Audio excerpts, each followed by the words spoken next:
Hey, Poland fans, welcome to another riveting edition of Outlawed Live every Tuesday night at 7 p.m. My name is Ron Stone, and I'll be live tonight with the Mike Idle. I see you got the countdown clock on under your name there, Mike. Is that Yeah. countdown? Double check my math. As always, it's a great thing to be alongside Ron Stone when numbers are involved. But some quick tallying, that put me in a good mood. We're within, 66 days ish. Hey, let's do it. June 6th out there in Ravenna, Nebraska. Can't get here soon enough. Awesome. I love the countdown. Creative thinking there. Awesome. 66 days till the dirt starts flying on the 2025 season of the Outlaw Truck and Tractor Pulling Association. Got a big show lined up for you tonight. How's everybody doing out there? Harlan Brown checking in. Let us know where you're checking in from, everybody. We'd love to hear where everybody's checking in and where they're watching from. Dick Blancaspor, one of our super fans out there watching from Inwood, Iowa. Mark Crowley, modified two-wheel drive puller, watching this evening. Fred Patch, watching from Milford, Nebraska. And Cole Lundahl says good evening from Wakefield, Nebraska. Cole been helping me out a little bit, as well as, of course, Mark Ham, Cole Lundahl, and Corey Schwab down in Texas, getting all those pictures together for the 2025 souvenir program. So that thing's going to be chock full of color photos. Might be the biggest program yet for the Outlaws. So love it. Absolutely. Love those programs. They're a resource. They're fun to read. They're a great way to look back on not only what's coming up for this season, but folks, once you get a couple years of them, start collecting them, you kind of get a little history and you piece together the stories. But no, they're pretty slick programs that you guys put together over there. Mark Willis checking in from Carrollton, Missouri. Of course, Carrollton, Missouri, the home of the Schluter family. Tina Berger checking in from Wilbur, Nebraska. Speaking of the Schluter family, did you see what I found in my Facebook memories today, Ron? Today is the 1 year anniversary of our When the Smoke Clears program. Boy, that went by quickly. So When the Smoke Clears officially turns 1 year old today, with Corey Schluter having been our first ever featured driver on that program. So that kind of rolled around. That was neat to say. So 365 days later, we're still going strong with that. And thank you to Corey for being number one out there on that program. Cool. Very cool. 1 year old Marty Samuelson watching, has a nice rain and listening to us chatter here. It says it doesn't get any better than that. I don't know about that. You might want to raise your standards a little bit there, but hey, out there in Nebraska, you got to do what you got to do for entertainment, and there's polls going on a Tuesday night right now, so we'll take it. Brian Melhaff from Minnow, South Dakota. Boy, there's a few pullers from. Yeah, I was going to say I can think of some good ones from that area. Bob Walters says send some. Not sure what. He wants some programs. He wants us to send him some programs. Yeah. Well, they haven't been printed up yet, buddy. But you know what? Maybe we'll make it to where you can actually buy them online once they come out. But yeah, we're working on it. So that'd be a good there for a while, Ron. You were giving away your hats that you had. A program would not be a bad, trivia question on Outlawed Live or something. That could be a potentially good souvenir for the fans.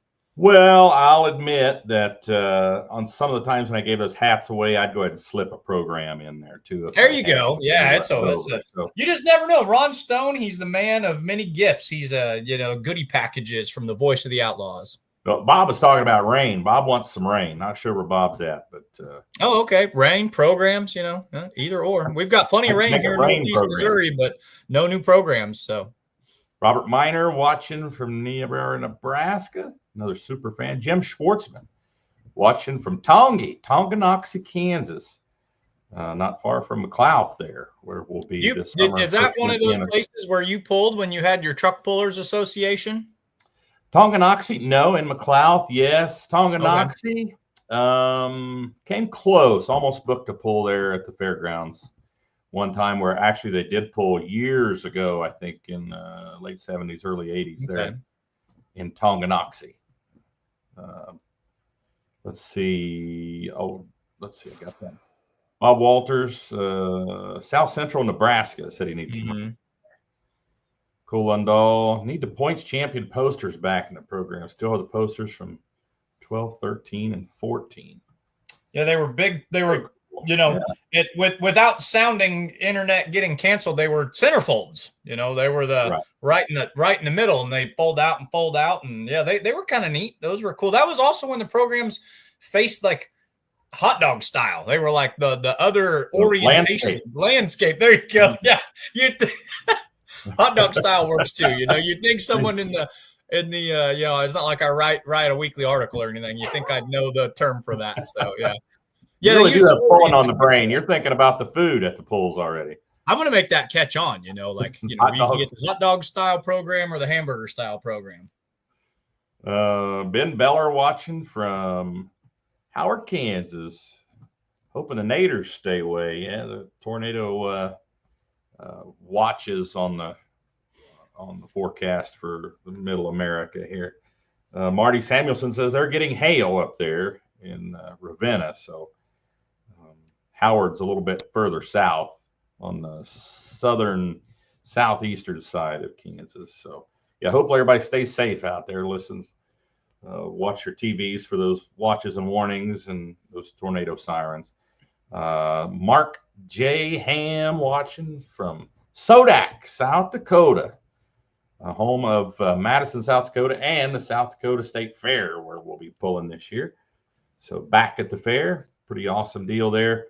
Mike, what's been going on with you? You're still doing your show Monday nights with Jason and Kenzie and everybody. How's that going? Yep. The Let's Grow pulling's been going strong. A lot of springtime pulls that we've been promoting, chatting, discussing. I got to interview some pullers that hang out with the Outlaws from time to time. Actually, former Outlaw champions. I interviewed Dale and Elmer Haug last night, so that was a lot of fun. They're a name that needs very little introduction. So things are trucking away there to the fans. I hate that I've had to miss the past couple of weeks, but we're right in the heart of school time busy season right now. My wife's a track coach.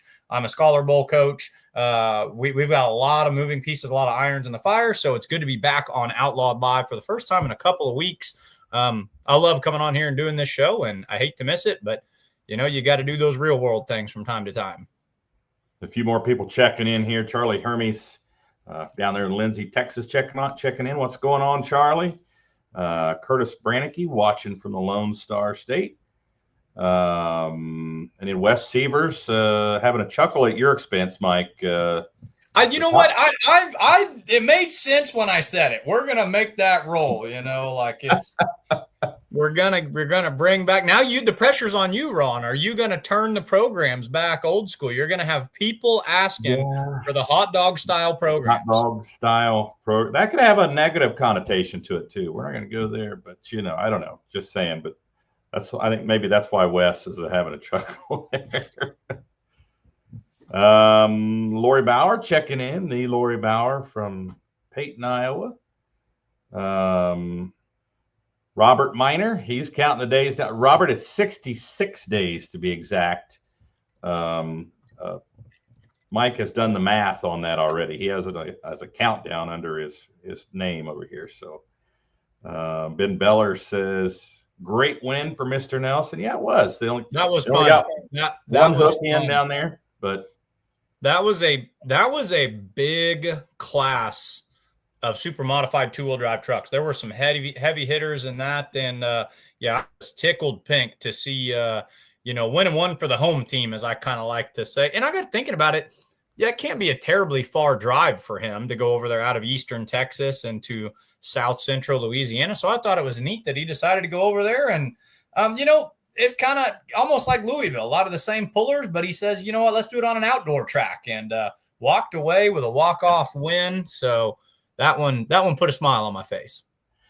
Yeah. And, I couldn't help but notice, maybe I'm seeing things, but it looked like the bug catcher on the Nelson truck looked different from the one he's had in the past. I don't know, for some reason that stood out to me. Did on the little whip, I did not notice that. I usually try to have a keen eye for some details, but I did not. I'm gonna have to go back and I may have to go back and look too. For some reason, it looked like a different one on there. You know, they're always kind of tweaking and playing with their engine program a little bit. So yeah, that would be intriguing. Zip Fukerberg says good evening to all. Jerome Kurtzadina watching from St. Ivory, and it's raining and hail. Yeah, no thanks. No thanks. Keep your head down up there. Lori Bauer says, who's counting? She's enjoying her time off, I think. 66 days till the madness begins, Lori. Dalton Smith, we got to get Dalton Smith involved in some pulling. Dalton Smith, we will. Dalton Smith's a good friend of mine. Dalton Smith's a longtime family friend. Grew up with his family. Grew up with Dalton, and Dalton, we will fix that. We will. Thanks for watching. Thanks for hanging out with us, and we will make sure. Maybe he maintains the local golf course up the road. Maybe trade a round of golf for a round of pulling or something. So he's darn near a professional golfer. Doesn't know anything about pulling, but he does about hunting and golfing. I think that's a song, isn't it? That a country song? Hunting, golfing, pulling every day, or something like that. Hunting, fishing, and loving every day. Hunting, golfing, and pulling every day. How about that? I like that. I'd rather that sounds like a good day to me. Kevin Davis checking in from the Wayne County Fair in Wayne, Nebraska, and Dalton says he's in for that. He's in for perfect. We're calling a deal. And Parade Alley Lounger, we were worried. I think last week the worry set in when he hadn't checked in all Tuesday night. Yeah, I was a little concerned. So he says, don't worry, he is here. So awesome. Bottle or glass of whiskey in hand, I'm sure. Faithful watcher all the way from Bowling Green, Ohio. That's that's quite a haul from out here in outlaw country. So we appreciate that he checks in every single week. Yeah, we appreciate it. Let's see. Well, it's about a couple minutes before our first guest is in the green room. He's in makeup right now. Parade Alley Lounger says his liver gave out, had to give it a rest last week, so he is back. So good to hear. Yep. Good to hear. Get that liver rested up because pulling season starts here again. Mike said in 66 days. So get ready for that. So first guest we're going to bring on is a pro stock puller. 5-inch pro stock puller, pulls with the Outlaws, the Red Iron International. Also the owner and operator of Diesel Performance Engineering, one of the Outlaw sponsors. So we wanted to go ahead and bring him on here tonight. Mr. Rodney Davidson. Let's go ahead and bring him on. Rodney, how's it going tonight? It's good. Good. Man, look at the paint. Look at the backdrop here, Mike. There's no John Deere stuff anywhere. Oh, yeah, we got one up there. You got one? Oh, I do see it up there. Yeah, you got to zoom in a little bit. Yeah. We'd have to.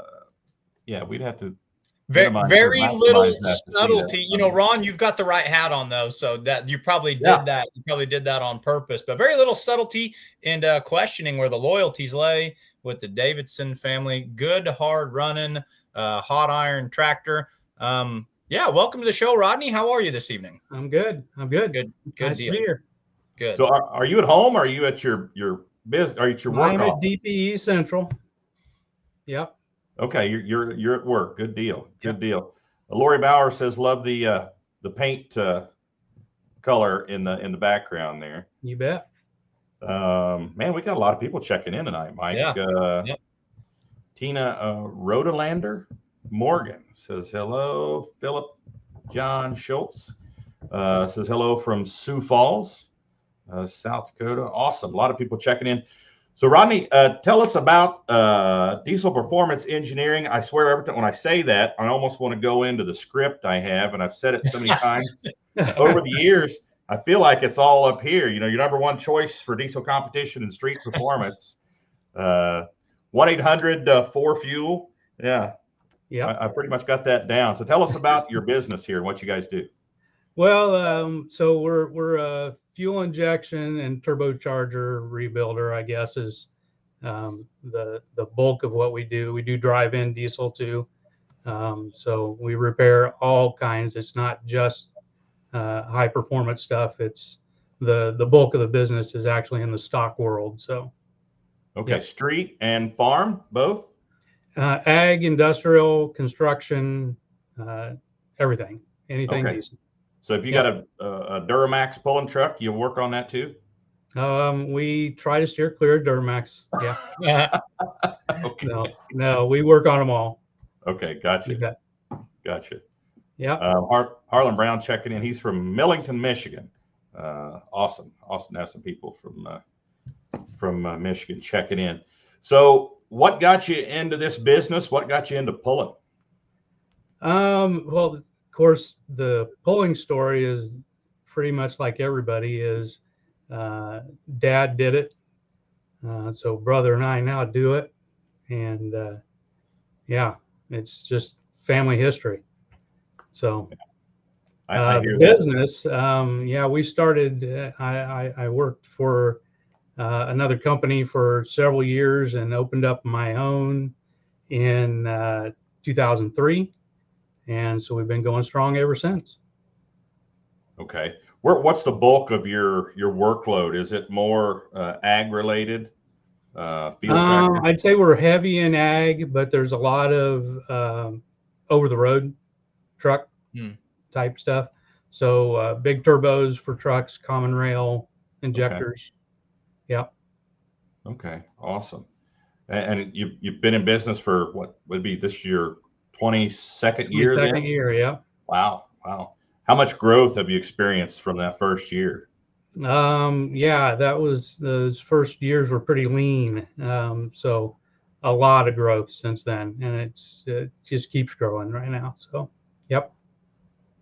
So when you first started, was that your goal to create a business, to work at that business, or was just something you started doing on the side that grew into something? We started the business to grow the business. Yeah. We started in this doing fuel injection and turbos mainly.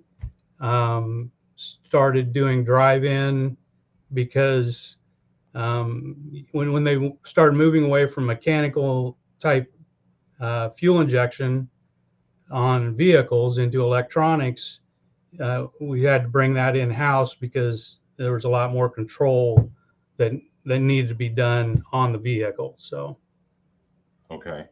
so the drive-in service part of it just kept growing along with everything else. So I mean, are you where you want to be right now? I mean, you want to grow more? we are actually growing more.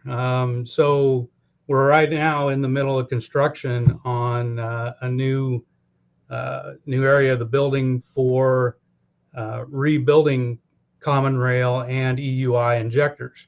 So we're building a room to house all the new equipment.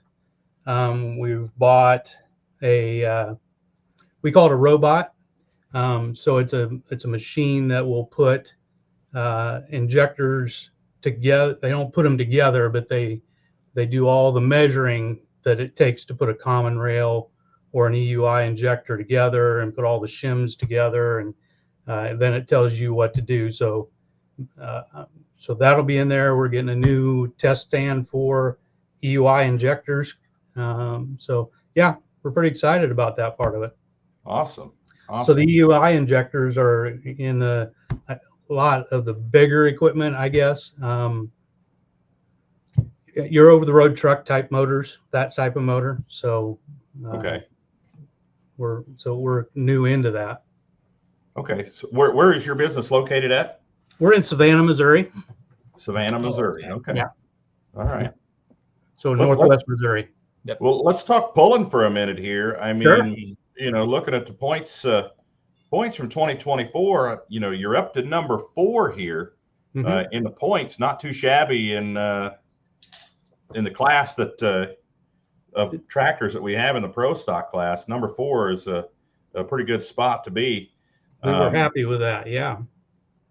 And I feel like you guys, I've seen you out a lot more the last year or so. You guys hitting the road a lot more and pulling, chasing this point. We've always been, you know, we'll go when we can, you know, brother farms, I do this business, and you can't always get to all the pulls. So sure. In the past, we've just kind of hit what we could. And in the last few years, yes, we've tried to push it a little harder and get. You've got to get out there and run, or you're not going to learn or grow. You got to do it. So. Yeah, we had a guest on. Was it last week or week before? Was talking about that. How it doesn't matter how long you've been pulling, you're always still going to learn things just by getting out there, and going down the track. The most seasoned pullers are still, learning things as they're out there, getting that experience. We've only had the pro stock for together for 4 or 5 years now, so it's finally come together. We've finally started to learn how to drive the tractor, how to balance the tractor. We've worked hard on the chassis and the motor program. You don't ever seem to get it completely right, but and then we're going and changing the motor program again this year. So it's going to be exciting to see what actually happens. You said that you got into pulling a common response because your father was in pulling. Sure. Walk us through, when you and Robert got in, you guys have had the pro stock for about 4 or 5 years. What did your dad pull? What did you guys start out pulling, and how'd you find yourself in that 5.0 class when you did make that shift? So yeah, Dad pulled from early 60s into 71. He quit pulling then. The next year was the first year that the twin turbos first came out, and he decided he didn't want to go that route. So my brother was just born then, and so farming was important. We had to do that. So I was 16 when I went to my first county fair pull, and from then on it was farm stock, into hot farm, into super farm. We pulled super farm for a long time. Then we tried 4.1 for a bit, probably 3 or 4 years of that maybe. We always wanted to get into a pro stock. That was probably our goal from when we were kids. And here we are. Found a chassis, built a motor, having fun. What would you say was the biggest jump or biggest learning curve? And it sounds like you kind of, worked your way up through all the classes, but when you went from, let's say, super farm to pro stock or 4.1 up to the big pro stock, what did you notice in that first year maybe that was, the biggest jump from the previous classes you'd been in? Well, in the super farm era, we really felt we had that figured out. We were doing really well in super farm, but we wanted to change. So we went to 4.1 and we struggled. I tell you what, I don't know what we could do wrong, but the 4.1 was a big learning curve.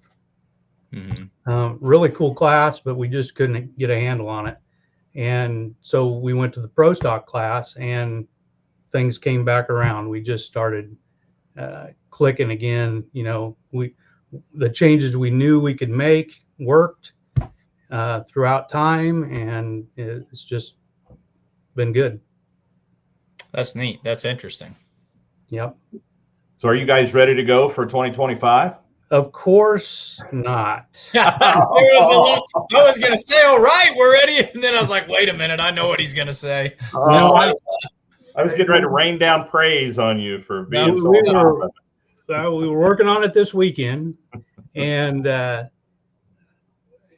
sitting here in my mind and I'm thinking, we got plenty of time. We got several months to go, here. And then I get on tonight and I see Mike's got on there. He's got 66 days. And I'm going, why did you have to put it in days? Because it just starts, that's a countdown now.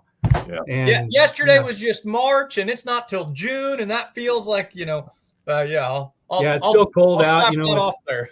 It's 40 degrees out here. And no, it's not even time to think about going pulling, but no, hopefully we'll be there. Hopefully we'll make the first pull and we'll be set for the whole summer. But all the ducks or dominoes have to fall right. So, yeah. What do you do in the off season to get the tractor ready? Let's say if you haven't had anything catastrophic, there's no metal in the filter.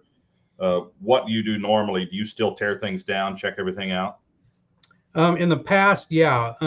So say in the pro stocks here, we built that tractor, everything was brand new on it, and we went out and ran it. And after the first year, we kind of started noticing some issues with the chassis. So last year we did a lot of work. We went clear through the rear. Everything was out. The engine was out, transmission was out, rear end was out, planetaries were out, and we went through everything and found that the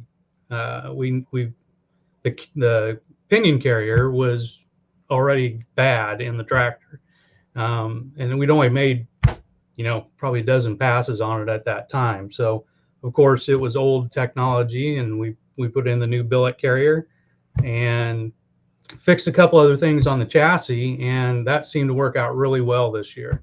We're really happy with the way it gets down the track. Motor wise, yes, we pull it apart almost every year and see what's going on. For example, this year there really wasn't anything wrong at the end of the year. We did have some problem with the head there at Wisner, and dropped a valve seat, but we fixed all that, finished the season out. And but when we pulled it back down again, there was issues, so you may not think there's anything, but there's always something going on. And we tear it down, and a friend of mine back in the day, Rob Russell, he said, you've got to check everything. You've got to go around every pole, and you've got to check every bolt. And he's right, because things shake apart all the time on these motors, and that's what was happening. So you don't want to find out what went wrong or what was going wrong with it in 2024 and have it rear its head in like 75 feet at the first hook at Ravenna, right? Exactly, and it will. Yeah. You every time you park it, it was perfect when you parked it, and you get it out the next hook. Yep, happens every time. That's one thing that I've noticed more since I've gotten into this side of pulling is it seems like the horsepower, regardless, is always looking for the weak point, and I go back recently, it's been circulating that Andrew Beckman video from 2023 with his turbines. It's always, you have all this, just basically this torque and horsepower looking for that loose area. So like you're saying, it's a labor of love to go through and make sure everything is exactly where it needs to be, because it's going to find that escape point, if you don't find it first. Well, we trekked clear down to the last hook in Texas down there, and Ron was there, and we made 2 good passes down in Texas, and I drove it off the track, and I knew it was knocking. There was something making a noise in the motor. Ended up being an injector loose. And happens, vibration, and every once in a while one will come loose. But when we went to go tear it down, there were 2 injectors loose. The injection pump was loose. Oh, there were bolts on the girdle coming loose. You drove that tractor off the track, but nope, it would not have made another pass. Yeah.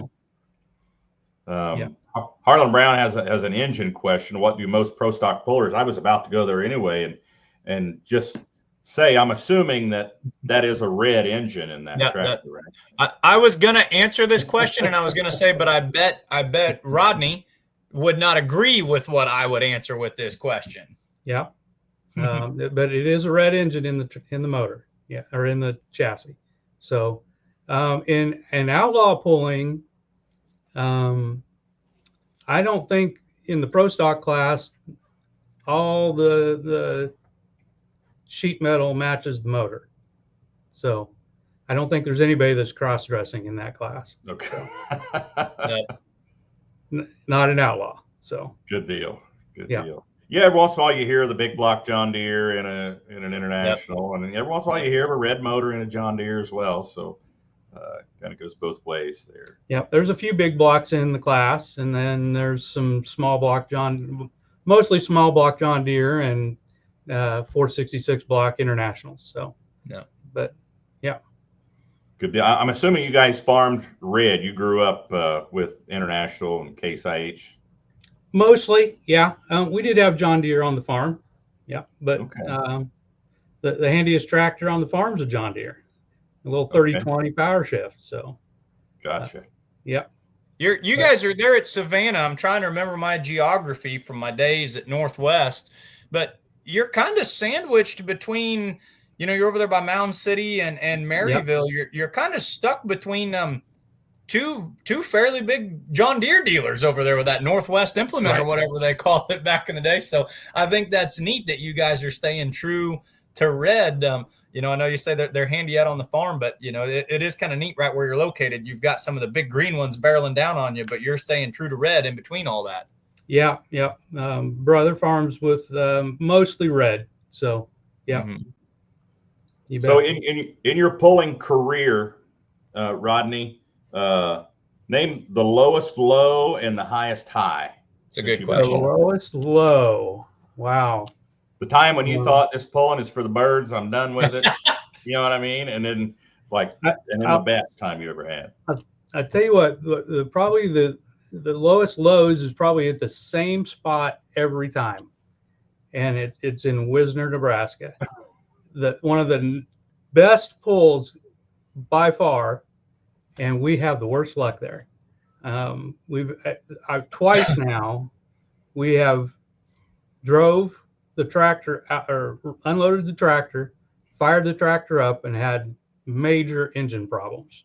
So like you said, you can't just leave them alone, because the night before, the hook in Washington before that, we did pretty good. And both of them have been in Wisner, so those have got to be the lows. So, but the highs have got to be Louisville. So sure, one super farm in Louisville in 2011. So pretty cool. Awesome. You bet.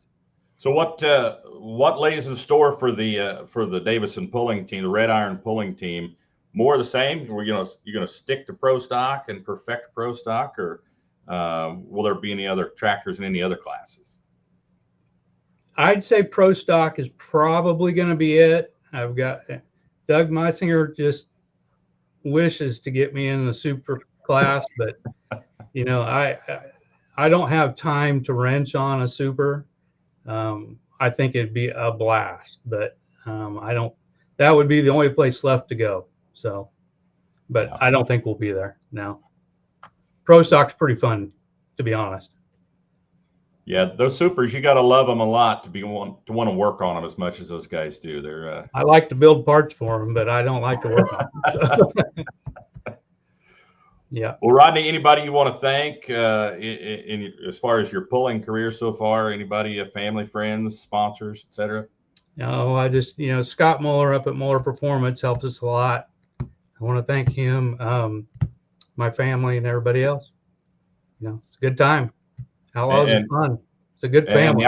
Outlaw fans and the Outlaw Nation, thanks you for being a competitor and a great sponsor as well. Diesel Performance Engineering, 877-4FUEL is the phone number.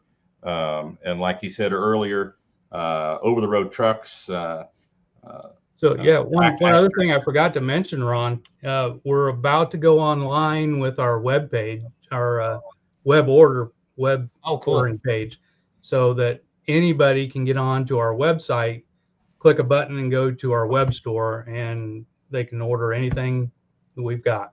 So okay, what's that address? So dpefuel.com. Though it's not up and running quite yet, we got another week or two, but there'll be a link there on that web page that'll go to its DPE shop, I think is what it is, .com. Okay. So let me know on that. We'll post it on the social media pages for Outlaw as well. So excited about that too. You bet. And Terry Benson here says you won Louisville with my old I think he meant Super Farm chassis, didn't you? I did. That's right. Yeah. Awesome. Got a lot of people watching tonight. You must know a lot of people out there, Rodney. I talked to a couple. Got a lot of people watching. You bet. Well, you got a lot of people watching. I've been watching on there, the people popping up, and yeah, you got a following. Yeah, getting a lot of comments. But thanks so much for taking the time out for us tonight. And 66 days, just remember. Yeah, 66 wow. days, right? So that's Months. Be here before you know it. Plenty of time. Months. If you need to, you've got 3. You got all of April, May, and then it's June. You got months. You're fine. Yeah, it's like 2.5 months, right? Just tell me that 2.5 months. Yep. Yeah, plenty of time. 2 months. That number's 4 for days. the fans. That's right. Rodney, thanks so much, buddy, for coming on. You bet. Have a Thanks great a lot. night. Have a great evening. Awesome. Yeah. Awesome. Put the 66 up there, and all the fans said, all right, let's go. And all the pullers said, oh, man. So fun, kind of opposite and equal reactions from both sides there. But neat dude, Yeah. Cool interview. Didn't realize they were Louisville winners. That's always a fun little caveat when pullers can come on and tell us, stories like that. That was some info for me as well. Yeah, I didn't realize that either. But yeah, super cool. Yeah, awesome. Love the red paint in the office and all that. That's pretty cool. All about it. And he had one token John Deere in there on the shelf. You got to love that. Well, and did you hear him say? He goes, "Hey, it's a tough little reliable thing on the farm. So everybody's, you got to have your beater with a heater that you're not afraid to get dirty. So you got to have that one out there too. So it goes both ways. All right. Well, awesome. Best of luck to the Red Iron pulling team this year. 4th place, not too shabby in this group of pro stocks with the Outlaws. So much success to that team in 2025. Mike, I'm going to turn it over to you. Sure. If you want, you talk, and I'll throw the video up there whenever you're ready to rock and roll. You want to go ahead and read through the bio, and then we'll transition from there?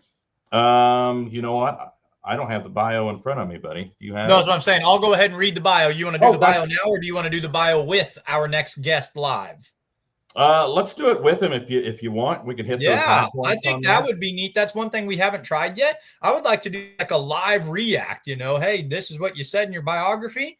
Tell us more about it. So yeah, we can bring him on. So on the 1-year anniversary, this is kind of nice. On the 1-year anniversary of When the Smoke Clears, and thank you to all the Outlaw pullers and fans out there who have gotten behind this. This was just kind of a simple assignment I was given from the boss man, and you guys have really, helped make it something pretty cool. So on the 1-year anniversary, we're actually going to bring on here. I think I might be right in saying, let me pull up a document really quick. Of active drivers, not yet retired, or of active drivers who have hooked within the past year, I'll put it that way. Our winningest driver by points championships currently on the circuit. Now I've heard that Robert Zajac, he's going to be back out again this year, so that title will go over to him. But of drivers who have hooked in the past year, we're going to bring on Craig Ulmer. We had Ty Ulmer last week. We're going to bring Craig Ulmer on, and he is your featured When the Smoke Clears puller on the 1-year anniversary.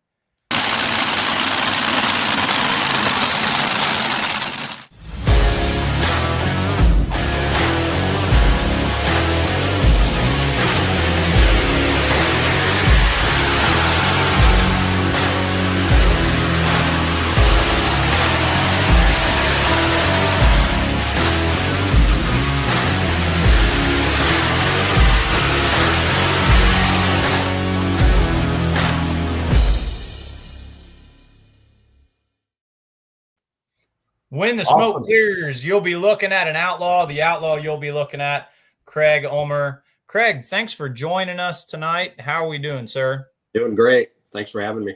So one special thing that Kenzie over there, Beer Money Pulling Team, did, and she deserves all the credit when it comes to building these highlight videos. It was important to her that she made sure that even though we featured Ty, a couple of weeks ago, that your video, she got shots of you in the driver's seat. So she went back through and she tracked you down at pulls. Now, I remember Ty saying something about this, but it didn't click. I'm just going to lead off with this question out of my personal curiosity. 2024, in the middle of the season, where'd the fuel tanks go? Did they shift location mid-season, or did I miss something there? Because on his videos and his pictures, they were right up there, all kind of on the right-hand side. And on yours, They're nowhere to be found. What happened last year with that? Yeah. So previous to 2024, the tank, since we built this chassis, the tank has been behind us, actually, like above the hitch, which not Sure. like put them back there. But that's where we had it. And then we needed to find some more weight to move forward. And it also, moving it up there, it also made our fuel pumps act like they were bigger, and we were maxing out our fuel pumps. So we drew them up, bent them, tigged them together, and stuck them on there. Awesome. So where did they go? It- Did they? In the beginning of the season, they were not on the engines, and then partway through, we put them on. Okay, so I've got it backwards. They came up to the engines as the season progressed. I was backwards on how I was viewing that. So you moved them out there mid-season. Okay, super cool. Very, very interesting. Awesome. Right. We had one engine with a tank on it. So we just wanted to experiment a little bit there. And then we switched the other two, which is kind of the beauty of having three engines, is you can play with one. And if it hurts you a little bit, it's not so bad because it's just a third. And you learn what you learn, and you do it to all three and move on and try to keep doing well the whole time. So one engine gets to be the test dummy without even realizing it. Yep. Now, Craig, I didn't know if you noticed, but I had to run back to the dressing room and get a more appropriate hat to wear for the interview here. So awesome. I love it. I've got you on my phone and you're tiny. That's awesome. Thanks for wearing that. The Ulmer Mafia. I think we coined that name on this show here, 2 or 3 years ago or something, but that really took off. But and there's the Ulmer's pretty much, I mean, I'm surprised that Minnow, South Dakota is not Ulmer, South Dakota, to be honest with you. Mm-hmm. A lot of pullers there. Oh yeah. Yeah, for sure. And even, the pulling history goes so deep there. And I'm one of the only Ulmers that moved away. I'm about 75 away. But certainly where Sweet Pain's home is at, is Minnow, South Dakota. Born and raised in Minnow, South Dakota, and then moved over to Larchwood. How's that sound? Good deal. Yeah. Good deal. What's new at the shop? What's new? Now? What you can tell me, you can tell us what's new. Well, this is a great place to unveil it, but we're going to Hemis. We're going to Ford Hemis. Oh, wait a minute. I know what's going on here. My jaw about dropped, and I've read too many of these Facebook statuses today. You were this close, buddy. You were this close. There were serious rumors here a while back. I had posted some pictures of Mom and Dad at Ken Vinny's, and there was a lot of rumors that we were switching, but we are not going to Hemis. Talked a little bit about those fuel tanks. Now you can experiment with one, but the competition is so brutal. I mean, you just look at the guys that are in our class, the Cotton Candies and Donald Nelson with all his stuff and Longnecker and you name it. You just have this whole long list of legends. Wayne Longnecker watched me grow up. Remember the time when we couldn't beat him, when nobody could beat him. And it's just not a day and age anymore where you can experiment on the track too much because you can't win championships doing that. And that's our goal. Our goal is to win championships. And you can't be complacent anymore now with technology and how quickly it's moving. Kind of be on your toes. Absolutely, without a doubt. I mean, you can go out and do good, but to do it for 20 runs in a season and try to win the championship. So we're actually putting an engine dyno in here at my place, and it's not ready to go right now. It's under construction. So I kind of got the Sweet Paint is all torn a million pieces, and the shop is under construction. So that's fun. But I do have to, I'm going to try and show you something here on the screen. It's a t-shirt that speaking of Hemis. So this is one of our old t-shirts. Sure. Can you read that? Sweet Pain, Ulmer pulling. I gotta make my screen bigger. What about Chevy on there? I can't tell. Yeah. What's Yeah. that say? It's got a Chevy. Yeah, and in the bottom it says 5,000 horses and no poop to scoop. That's a good. Might have to steal that one while I'm up in the crow's nest this year. Was that kind of like a rat fink deal? Would I see? Yeah, totally. When I was working with them to design it, I'm like, I love rat fink, and when they did that, that was when you remember all those Hemi commercials on TV, you know, when they came out and it was like, hey, that thing got a Hemi in it. Oh yeah. Yeah, so I had to put something on that shirt, you know, because I love those guys, but I'm the anti-Hemi. And we're down in Wisner, Nebraska, and you got all the trees there, right? And they're staging, and I'm up next, and I'm strapped in, and I can't move. And this kid comes around the corner of one of the trees, and he goes, "Hey, that thing got a Hemi in it?" I'm like, no. Come here, get closer. I'm gonna strangle you. He just said a dirty word without realizing it. Either that or you had a great moment of education right there. But no, is it? I love how you guys talk about. Ron mentioned, you know, the championships are a goal every year, and Ty even kind of said on his interview, it's not even the goal; it's the standard. You know, it's the expectation, and to do it with the setup that you have, which to me is, you know, a kind of a nod to Pulling's vintage, you know, days.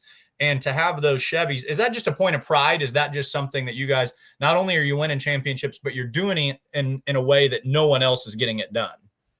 Well, yeah, we are definitely proud of that. And I think if you would ask Dad or Ty individually away from myself, they probably would, I would expect them both to say that obviously you enjoy winning, you enjoy making great runs, you enjoy all the people, friends that you make. We really enjoy creating parts and then creating parts that work, creating them and polishing them and showing them off that way.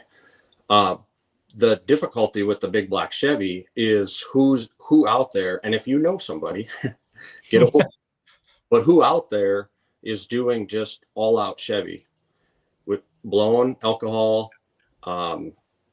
And we're a little bit unique. We've you know, we're not completely unleashed on the cylinder heads, and you've got the 871 blower with a limit on the overdrive, and that's part of the reason why the dyno is here. And you know, 20 years ago when we were on Gary Salinas dyno, and we're like, okay, the fuel systems, we got to get a handle on that.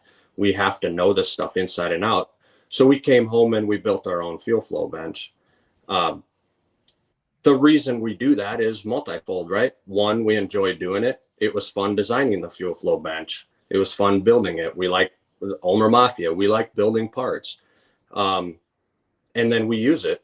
That thing's been tremendous in our success. And now I see the engine dyno, which is just set up for us, and it's set up for zoomies. It's set up for pick it off a sweet pane, stick it on the dyno. The clutch can's not even going to come off of it. That's how pick it off the tractor, sit it on the dyno, and it's Sweet Pain's dyno. It's nobody else's. Yeah. But doing that to keep that big black Chevy going in there. Yeah, and that's one thing that you know, I admire about you guys is sticking with what worked for you way back when and making it better and digging and tinkering. And Craig and I chat quite often, Mike, and we like the interesting, weird stuff and digging and finding, you know, some horsepower here and some there and just trying to find it. But where these other teams, well, yeah, you were run of the mill in 1987, you know, you were doing what everybody else was doing.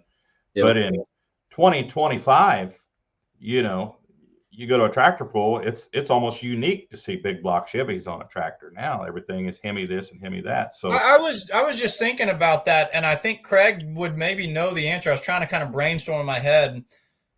Craig and Ron, do you guys kind of know who else out there in the world of modify? I want to say there's like a triple engine mod out there in like region 2 or 3 in NTPA. It's a red one. I don't even know the guy's name. He still runs triple Chevys. I mean, Craig, do you kind of know who your other, you know, cohorts are out there that are staying true to the wedge motor setup? Or, I mean, as far as you know, are you guys the only one? A little bit.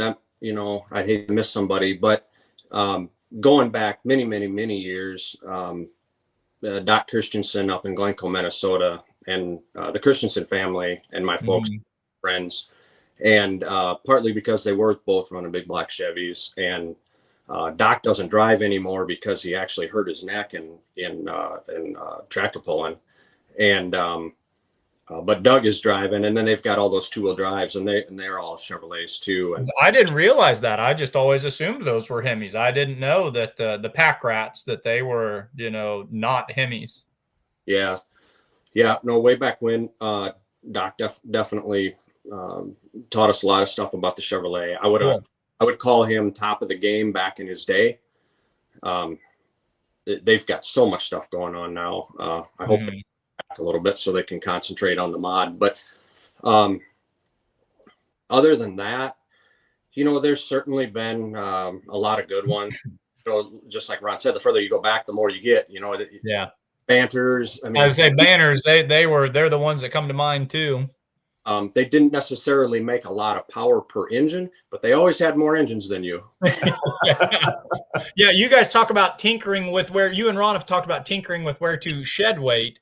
They would tinker with where on else can we mount this thing? We'll stick the doggone thing behind us if we have to, So yeah, the triple that we have and the stair step really isn't a detriment at all, other than I think if some of these other guys, maybe like if Longnecker or Cameron Cameron used to run a setup like ours, so maybe it wouldn't affect much. But if some of these guys would get on our tractor and do a big wheel stand like I love to do big wheel stands. They probably crap their pants. They probably have to pull a diaper change afterwards because there's not much to see. That's the detriment of having the one up like that, and it can cause you to be slow on the brakes. But I'm certainly used to it, and I'm most comfortable sitting in that cockpit than anywhere. So I love going down the track with that thing without a doubt. Way back when we used to run at Jeff City, Missouri, it was like a co-sanctioned deal with the NTPA. Yep. Can't remember what year that was, but anyway, that was the first event that we ever put a wearable camera on our helmet, and had it on the helmet at the time. Didn't know that was a bad idea because when I'm driving, I didn't know that I move my head like this and I look out the sides. That makes for a very dizzy video. But anyway, it was a real evident deal of what you could see, what you do see driving Sweet Pain. And I remember, the Turbinator guys and their mom was looking over our shoulder as we were watching this first video, and she says, you can't see anything, you guys are crazy, I can't believe you're on the track like that. She was just going nuts on it. But yeah, that's probably the biggest detriment. But as far as hooking to the track, I think we've proven ourselves with that. And then and that's a real pride for Ty too. But Dad and I have worked. We have experimented an outrageous amount on how to make it hook to anything, because you can be on the dyno all winter long and find all kinds of power, and it doesn't matter if your combination's not right and if you don't get hooked to the track. So the way we drive today and the way we set it up, that's many years of Dad and I fine tuning, and he's got way more years than I do. But I'll go back to the root of the question here about the 3 Chevys is, and I say it pretty much every time you guys pull when I'm announcing, is I would put that 3-engine Chevy combination against any 3-engine wedge motor in the country. I think you guys are ahead of the curve as far as everybody else is with 3 wedge type motors, non-Hemi motors. So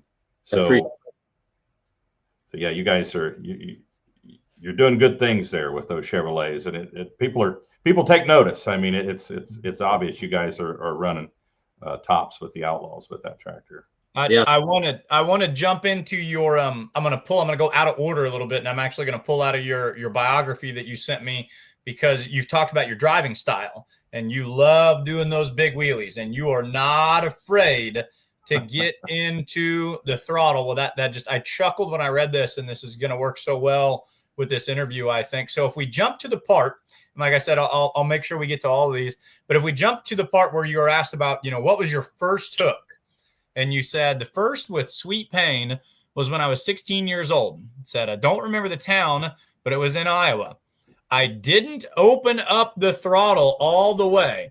That was the last time that happened. He goes, I got dead last. He goes, I can see the place in my head. And later on, Photo Joe of the Full Pull magazine wrote about a hard driving kid from South Dakota. I was making up for that first run. So, Ron, in fact, there was one time when we did not see him get into that and get those wheels straight up. And it was the first time he ever drove. And then that was it. Can you tell us more about that run, Craig? I can tell you a little bit from before the run. What I remember is I remember, first time a fire suit on, and of course we didn't wear as much then as we do now, and I remember walking up in the group of mod drivers was kind of standing behind the sled, and I don't know where Dad was. I think he was running his tail off trying to get everything, right and whatnot. And I remember walking up there and thinking, holy cow, I'm standing in this circle of drivers with Wayne Longnecker. Can you believe it? Yeah. And it's like, and he probably won that night. Kudos to him. He was on a long streak of winning, but I don't really remember much about the run other than that. The next night, I can tell you that I did open it all the way up, and George, what was his name? The announcer, George Hendricks. Yes, out of Iowa. Yeah, all those. And so he, like a good announcer, he was making a deal out of it. And so I two things about it. When I was 16 and, you're in high school sports and stuff like that, and then you're into weightlifting and whatnot, I always wanted to put a bench press at like 350 feet of something that weighed more than I'd ever been able to bench. And I'd jump off the tractor and run over there. And because that adrenaline, you knew you were gonna get the most you ever could. But yet, how things change. I didn't want people to see my face, so I left my helmet on, so I could hear George. The only time you can hear the announcer when the engines are off. And he's talking about it, and they take me and they pull me all the way back in front of the crowd, and I never took my helmet off the whole time. How things change, but that's 30 years ago now, which is crazy. Well, I want to catch up on some of the comments here. You got some questions and comments. Zook Fukerberg asking if you're ready for 2025. Of course, I think you answered that. You've got parts laying everywhere. And Lori reminded us that Mike's doing the countdown. You have 66 days till Ravenna. I count weekends since I have a 7 to 5 job Monday through Friday. I count weekends. So, not enough. Doug Both wanting to know all the secret stuff there you got going on. Hi, Doug. See. Shoot, we've got people watching from Iran tonight. We've got comments from Iran. Actually, we've got a big viewership. Look at these numbers. And yet again, I want to touch on that too. You guys there at the Ulmer Mafia, you do such a great job, promoting the social media aspect. I saw you guys sharing this stuff all day long. Like that pays dividends, with this. There's a lot of people watching tonight, so we have to tip our cap and give credit where credit's due. But it makes for a fun show when you get these fans commenting like they are like this and sticking around and watching us. Yeah, the words are really small, so when you see them pop up, don't be afraid to say something about that. Ben Beller, I think he liked the idea of the Ford Hemis. He thinks you'd be a shoe-in for Louisville if you put Ford Hemis on there. Well, I tell you, so I've been on the board of directors for the Outlaws for 12 years, and in the last handful of years, we've made a concerted effort to really hey, we got a super good thing going here, and with all the diversity we have, and we need to do what we can do to keep that going and to grow that, and show me another mod class in the United States that has that. And once upon a time, it was all Chevys and a lot of things like that, and that's what I remember, early on. And for me, now you have a lot of Hemis, and it's going to cycle to something else too. But Gallion's out, and I'll text him every once in a while and say, I'm ready for you to come out with those Ford Hemis. I don't want no Chrysler Hemi stuff coming back in. I want Ford Hemi. He's a Ford. His dad was a Ford guy. How cool would that be? Or if he came with 3 Fords with 8s with non-Hemi heads on it. The diversity would be fantastic, and we great. Doug Vought's a great example. I'm so proud of him for coming back with that and something different. But yeah, that thing's liable to be a beast this year. He starts getting the gearing where it's not as safe.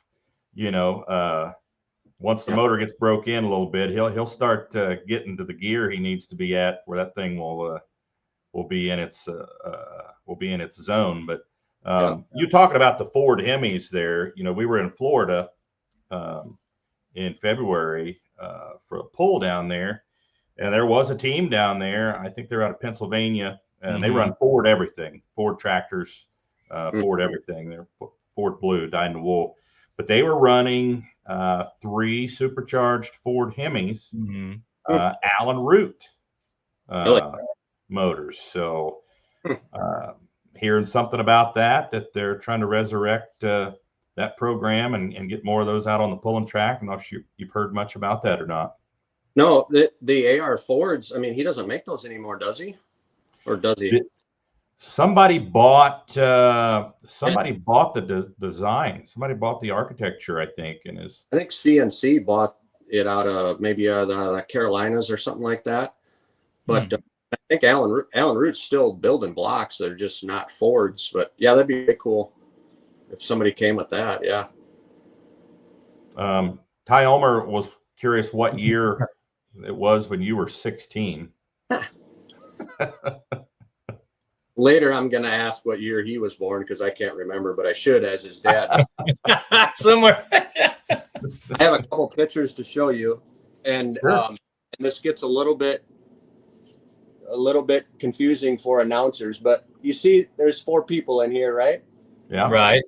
So my dad, the older gentleman is Dad's dad, Marvin, and he was a traveler, and he's what started the Ulmer Mafia.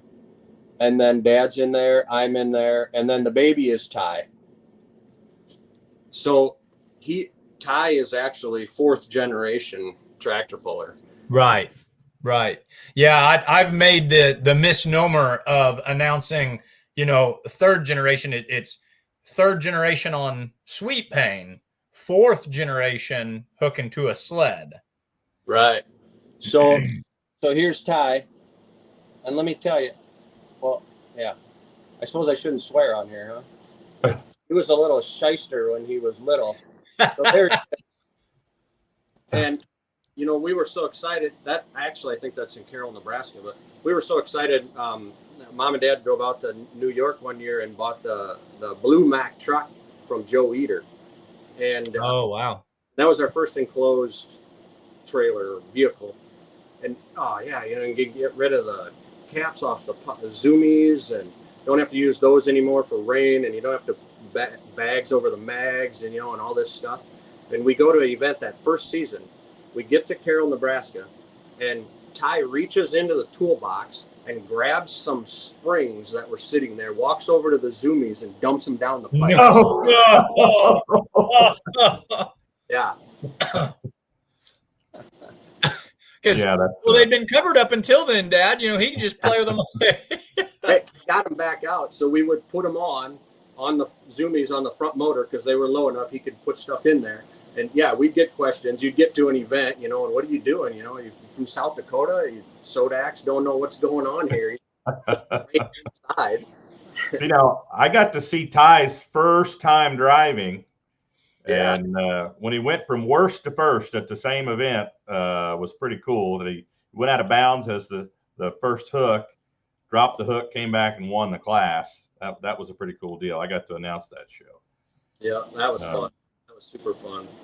Chris Kilbarger says there's a Ford Wedge triple in Ohio going to be running NTPA regional next year. Wild Times. I think that's the tractor you were trying to think of, Mike. Okay. Or maybe one of you was trying to think of the name of a tractor a minute ago, and I'm pretty sure that that's was the me. one. That triple Chevy, the red one they have out there. No, that's a Ford.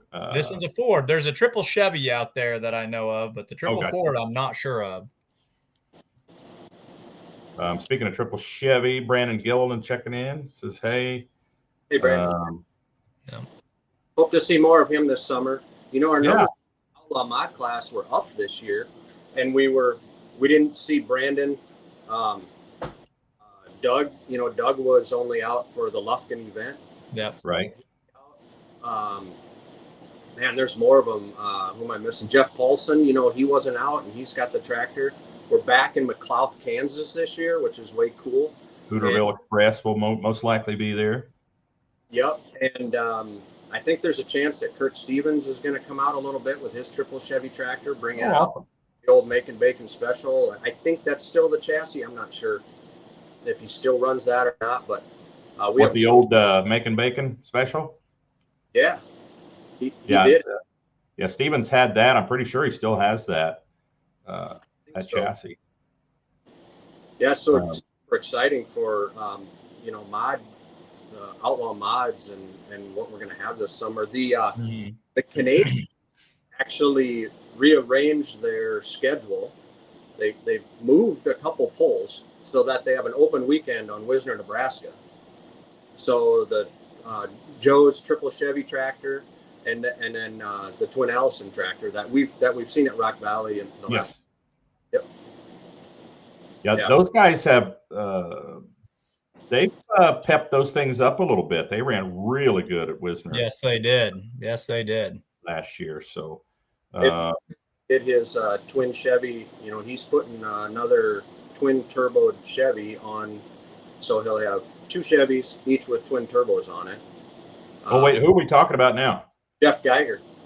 Oh, Geiger. Okay. Yeah.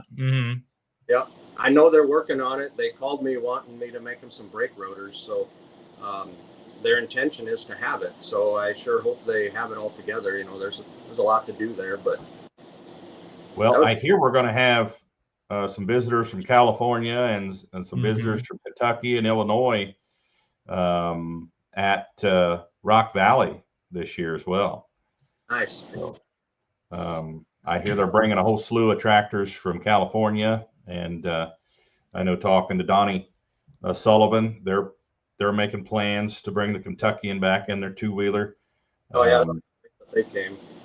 They say they're sticking to the 2-engine program this year. They're not even going to put a third on it and play in that class. They're going to stay in the NTPA light modified and come pull with us, play with us some more. So when they can. So and you know, the twin turbines, Pesha's will get their stuff figured out, you know, this summer. So that'll be way fun.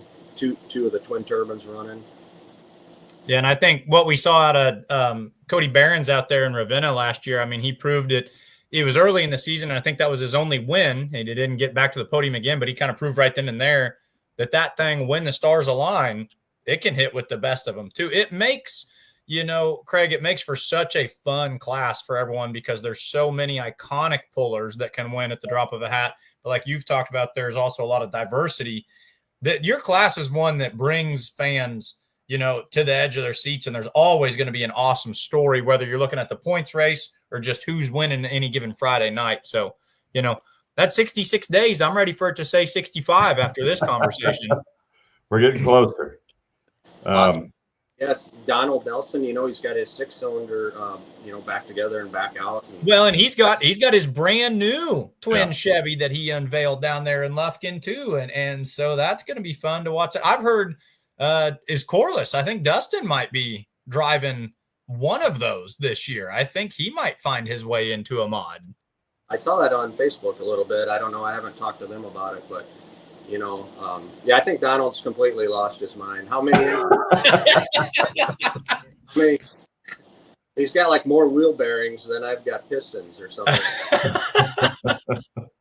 You know, I hear we may actually see another mod come out of Texas. A pretty famous two-wheel drive pulling team out of Texas might be debuting a mod this summer. Oh, really? So, hope I'm not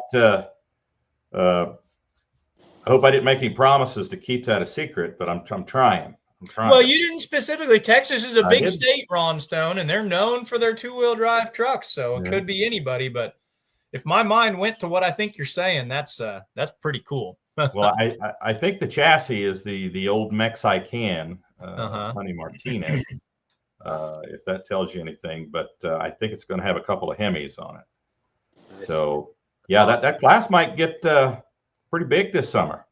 Yeah, it's exciting, super exciting. And even on the Hemi deal, where you've got the Minor motors, the Minor Brothers racing engines. Yeah, they're Hemis, Chevy Hemis, Minor motor, whatever you want to call them, Aries. I know the common person in the crowd doesn't realize or understand how that's different, but they are different. And then you got Urban with his 10 liters. Those things are way different. The push rods just sit like this. But so cool that he came and brought that back out too. That's awesome. We many times see on Facebook or maybe Michael even put it up there, but you talk about like what would be a really cool class to have. I'm dreaming here, but I'm telling you, nitromethane. That's a dirty word in pulling. That's like the with nitrous, or I mean, either let them run nitrous or nitromethane, or I'm telling you. Oh my gosh! Flames right there. There were some teams that played with that back in the 80s. Yeah, that was tested a little bit. But I'm going to try to get back to the comments here. I know we're running long, but man, there's so many comments. I'm not going to be able to get them all. And then I do want to try to sneak that full bio in as well, because he did, he wrote a lot of good answers. You guys gave a lot of in-depth answers, so we want to give you your day in the sun with that. But let's check those comments, Ron. Yeah, heck yeah. So, Ty mentioned Travis Starcher, the Hooterville Express. Randy Proctor says there was a red mod Kreider.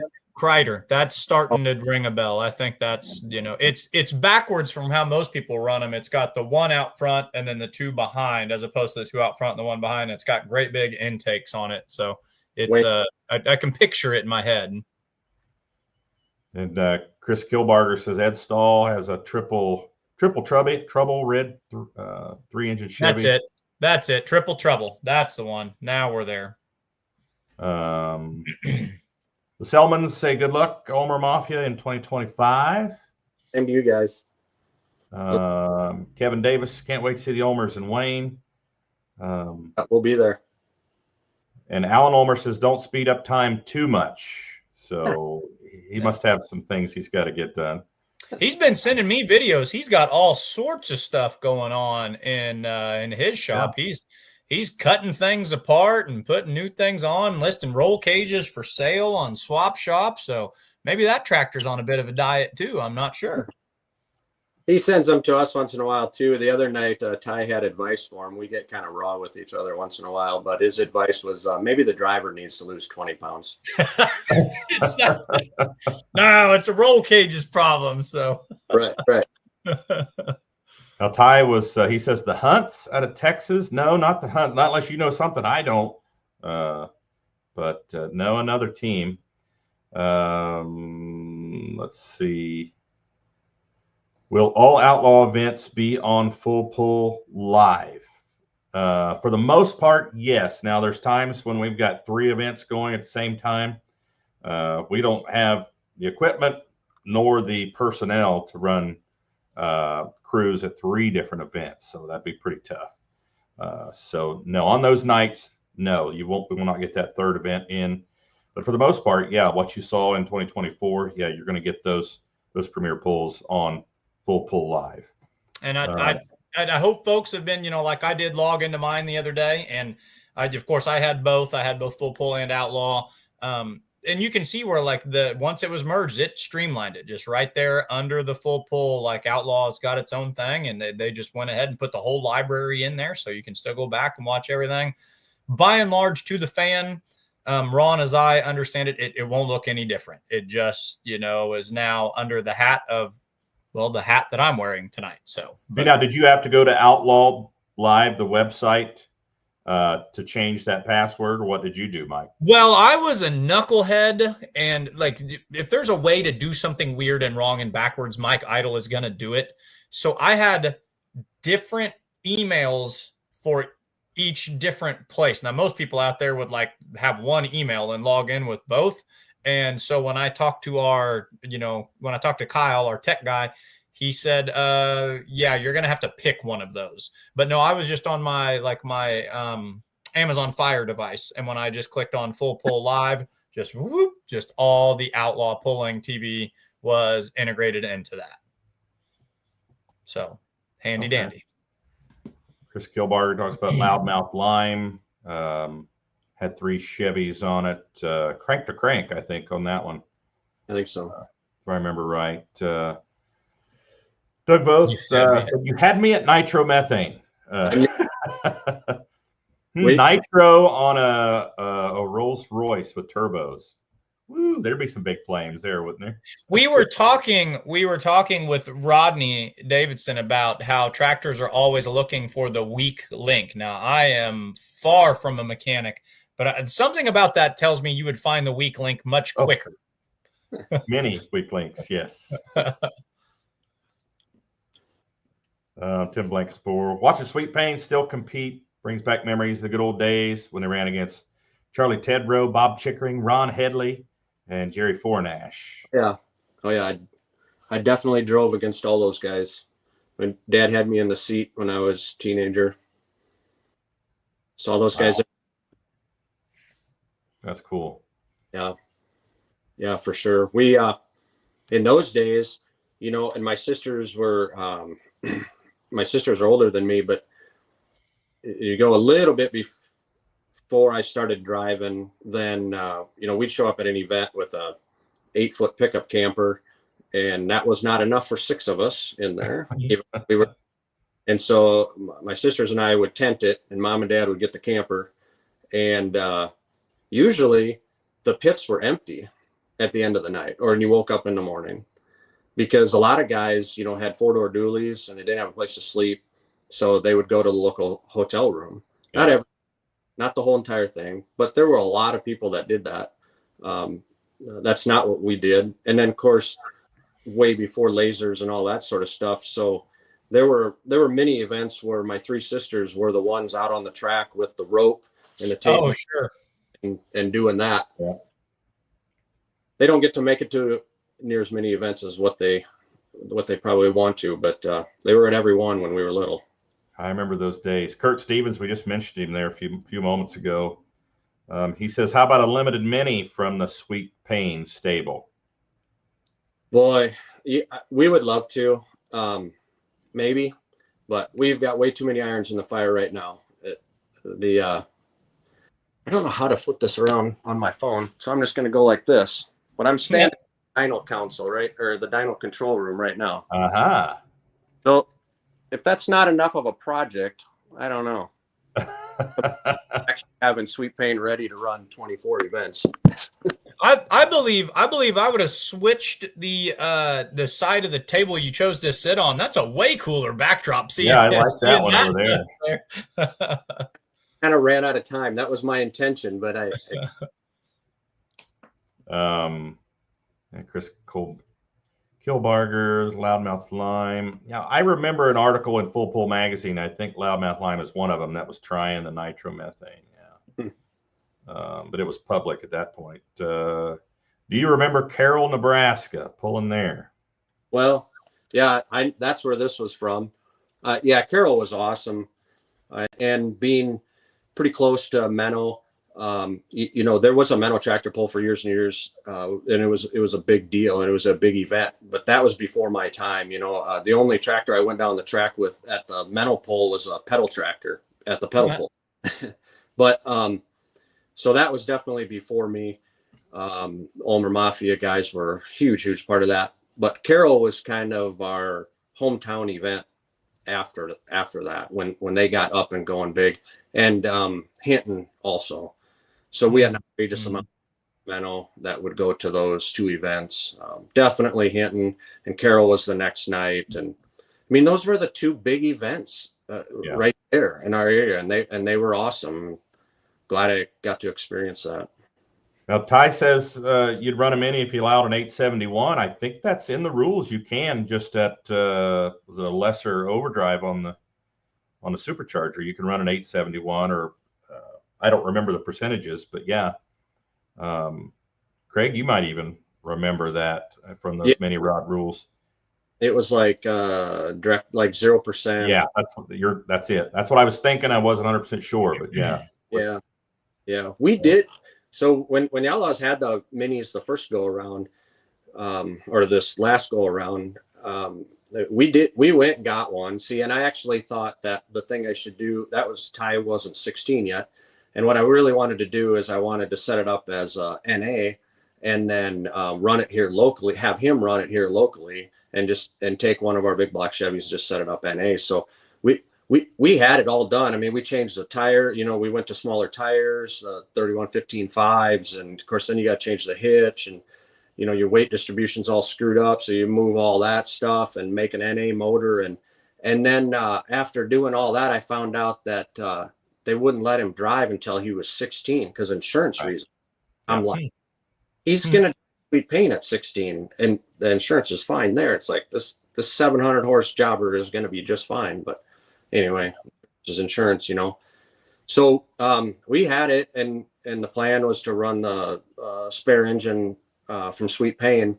And then right at the beginning of the year, we kicked the rod out on Sweet Pain with the spare engine, and we never went down the track with it. So I kept parts and pieces of it, just maybe, but it's down the list. Gotcha. Well, Mike, before it gets too late here, go ahead with the bio here. This has been fun, though. I mean, when you get to talk pulling with the Ulmer Mafia guys, it's always a good time. But no, this was a fun biography, so let's get into it. So your featured puller this week on When the Smoke Clears, of course, he's right here with us. It's Craig Ulmer, the pilot of the Sweet Pain. When asked to describe it, said it's a homemade 7,400-pound modified tractor with 3 supercharged big block Chevys, 871 blowers, and clocking in at over 6,000. We'll call it 6,000 plus horsepower. Competes in the 7,400 Outlaw modified tractor division. Craig has been pulling for 30 years, driving a multi-engine mod. Before that, there was 6 years of motorcycle engine powered mini rods. So fans, you want to see him in the mini rods, 6 years in a motorcycle powered mini rod. Now, is that going to be kind of like what we see at these garden tractor pulls, or what they have, up there in Wisconsin? We've been promoting one where you'll see like the inline 4 cylinders and stuff like that. They're minis, they got roll cages, they're hot, but is that kind of what you're alluding to and where you started? Yeah, but it was 30 years ago. And so, what they have today is far more sophisticated than what we did. Although for one event, mine did run nitromethane. And so that's my one experience with running it in an engine. So the motorcycle motor that I used was an overhead cam, like most motorcycles are, but it was a Hemi style combustion chamber.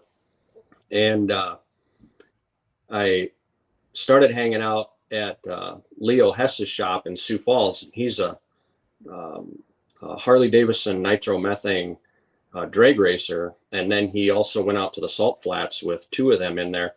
And like in the mid 90s, his stuff was billet top to bottom. His Harley, his connecting rods look like the connecting rods we run today, and that was way back then. And anyway, so he gave me some pointers on it, and we had one event left in our season, and there was 4 of us that could win our championship. And it was my best friend, Justin Hondel of Hondel Repair, which you'll also hear his name quite a bit, his brother, me, and then Troy Muchmore from Freeman. And so Justin and I thought, well, nothing in the rules says we can't run nitromethane, let's, so we teamed up. You're taking advantage of the gray areas of the rule book. Yeah. I found the rule book.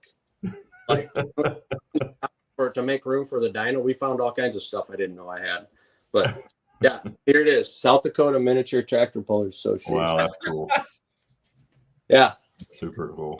I was the president. I didn't even remember I was. Did the rule book get a little bit thicker after your nitromethane experiment? Well, I got to tell you, so we go because we're going to win and we're really going to kick some tail, right?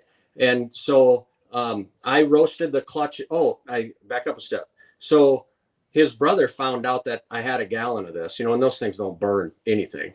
So I had a gallon of nitromethane, and his brother found out that I had it. Well, crap. Now what? Now he's in on the gig. So there's 3 of the 4 of us that are running it at this last event. So I roast the clutch in mine. Justin breaks the input shaft off his tranny, and Jeremy burned a piston. And the guy that doesn't have the nitromethane, he wins the event and wins the championship. So that's my experience with nitro. And it was a low percentage. It was 20%. There you go. That was a question. That's fun. That's interesting. So that's where he got started. Nitromethane on a mini rod. So Mike, hang on. There's a guy here that I think's got some inside information that needs to come out here. Alan Ulmer says, what was the first motorized pulling vehicle and how many pistons did you weld up for higher compression? Well, we didn't have any money. So, and my uncle Gary was, he's highly successful with snowmobiles and drag racing snowmobiles at the highest level. And so we leaned on him and he quite a craftsman. And then you got my uncle Mark, great craftsman and successful. And we were all just right there. So, we called up Uncle Gary and we're like, okay, we want to run our motors on alcohol. And we have big dreams, right? Big dreams. He's like, don't put the methanol. It's just going to be a bunch of headache. And, so we hung up the phone and went and got the methanol and poured it in. And then you get into the carburetors don't work and you can't get enough fuel through it. And you got to deal with all that. And that was Justin Handel and I, and he actually turned into, main part of his business is E85 and carburetors till this day, which had to have something to do with what we were doing then. But anyway, I didn't have money for a fuel pump that could do it and regulator and all that jazz. So my answer to it was I gutted the bowls in the carburetor and I made a fuel tank that was this big. I made a fuel tank that was the bowl for the carburetors. So I didn't have to mess with it. Interesting. And for compression, again, you had nothing, so you could go over to Uncle Mark's and you could use them, have him help you use the mill and the lathe and stuff and deck everything down as far as you could. But of course, that wasn't enough eventually. So here's what don't do at home, kids, is we started TIG welding domes onto motorcycle pistons. Yeah, not a great idea. But what do you do? That's what you do. Bad experience with that, or did it work for a little while? Great. It worked great for us. I'm sure there was everything wrong with it. I'm sure the rigs work with a hoot and everything wrong. But yeah, that's a teenager trying to get more compression with no money. Is that what beer cans for head gaskets? You were searching for more compression there? Oh yeah. Heavy valves. Actually, between in high school, so in between seasons, so football was over and basketball hadn't started yet. And Justin and I decided that, hey, we really need a dyno of these things. So I stopped at the tractor implement in Menno after school one day and was telling them our plan about we had to do this. We needed a dyno to keep up with these guys. And sounds like a familiar story, deja vu or something. But so I left there. They sent me home with their PTO dyno. They had 2 of them. They had an old one in the back. And they sent it home. We set it up in Dad's shop and ran the exhaust through the roof. He had taken his wood burner out of the shop and we rigged it up so that we could run it on there. And took a camshaft, cut it in half, turned it 180 degrees, welded it back together. Because on those engines, it was a 2-cylinder and the pistons went up and down together. And there was somebody out of California making these. And of course, again, it didn't have the money to buy it. So they called them Twingle cams, take a twin cylinder and make it run like a single. So they would fire together. And the very first run we made on our PTO dyno setup, the headers kind of plugged into these heads at an angle. You didn't even have to bolt them on until you run a Twingle cam with a collector style header. We blew the header right off the engine. So that's awesome. I'll tell you all kinds of stories. We had so much fun with those. We learned so much. That was a lot. Where did the chassis come from with Sweet Pain? Did you guys build that chassis? Yeah, we've built all of them. Dad's always built his chassis, you know, and you got Uncle Mark and Uncle Gary there too. And but no, we built the chassis. Okay. Banner currently. What did it say about Dave Banner or something? Said he searching for a stair step triple that he sold in New York. Somebody in New York had bought it. No, we're definitely fabricators. We definitely built it. Cage, fenders, rails, rear end housing, you name it. Gearboxes, drop boxes. Dad and Uncle Gary built the drop boxes. I went through them top to bottom here a handful of years ago and, you know, changed stuff. And probably am going to end up making some billet aluminum ones in the near future. Okay. You know, for weight and yeah, the kind of the same old stuff. Now this is an Ulmer design. What's that? The drop box? Gearbox that you're talking about? Oh yeah. Yeah. Okay. Yeah. So even at one, Dad had you know, the CNR, you know, the old Wild Cherry guys in Sioux City, and tons of tractor pullers know Ray and Charlie down there. They get a lot of rear end gears from them and whatnot, but that's not that far from Menno, and they became super good friends of my folks too. And so they, you know, taking a 905 Fuller transmission 5-speed and gutting it, and then going through the book page by page and looking for all gear ratios that you could use, and then making a 5-speed that you could use every ratio, you know, and at one time that's what was in Sweet Pain. So interesting. Yep. Interesting. Now, I just caught something the other day on social media that you guys had a patent on something. Huh. In the ag industry. Did I read that right? Oh, yeah, at work. So I'm an engineering manager and on the senior management team for a company called Diversified Technologies in George, Iowa, which nobody knows that name. But Sudengay Industries is you know, we make all kinds of grain handling equipment. So many people recognize that name. And yeah, so yeah, myself and a number of the guys on our engineering team, yeah, we've got our names on a handful of patents, and we just got that's what you saw. Yeah. Yep. Huh. Very cool. That's neat. Cool. Yep. We also build aerial lifts. The other company that we have there is Duralift. So aerial bucket trucks for telecom, tree industry. We go up to 60 feet up in the air. So, yeah. Awesome. Mike, did you have more of the bio left here? Yeah, we got a little bit more. Super long here, but wow, we still got people. We have more people watching now than we did an hour ago. Honestly, it's crazy. Yeah, this is good stuff. So Craig said his most memorable hook throughout his career, says there's so many, but Taylor, Texas, in a rodeo arena, barely missing the concrete barrier. The sled flap knocked over the leader flag before hitting the concrete barrier, but I stayed in bounds and won the event. Another one that was memorable was the Kansas State Fair when he joined the 400-foot club, as I've heard some people call it, when he pulled over 400 feet.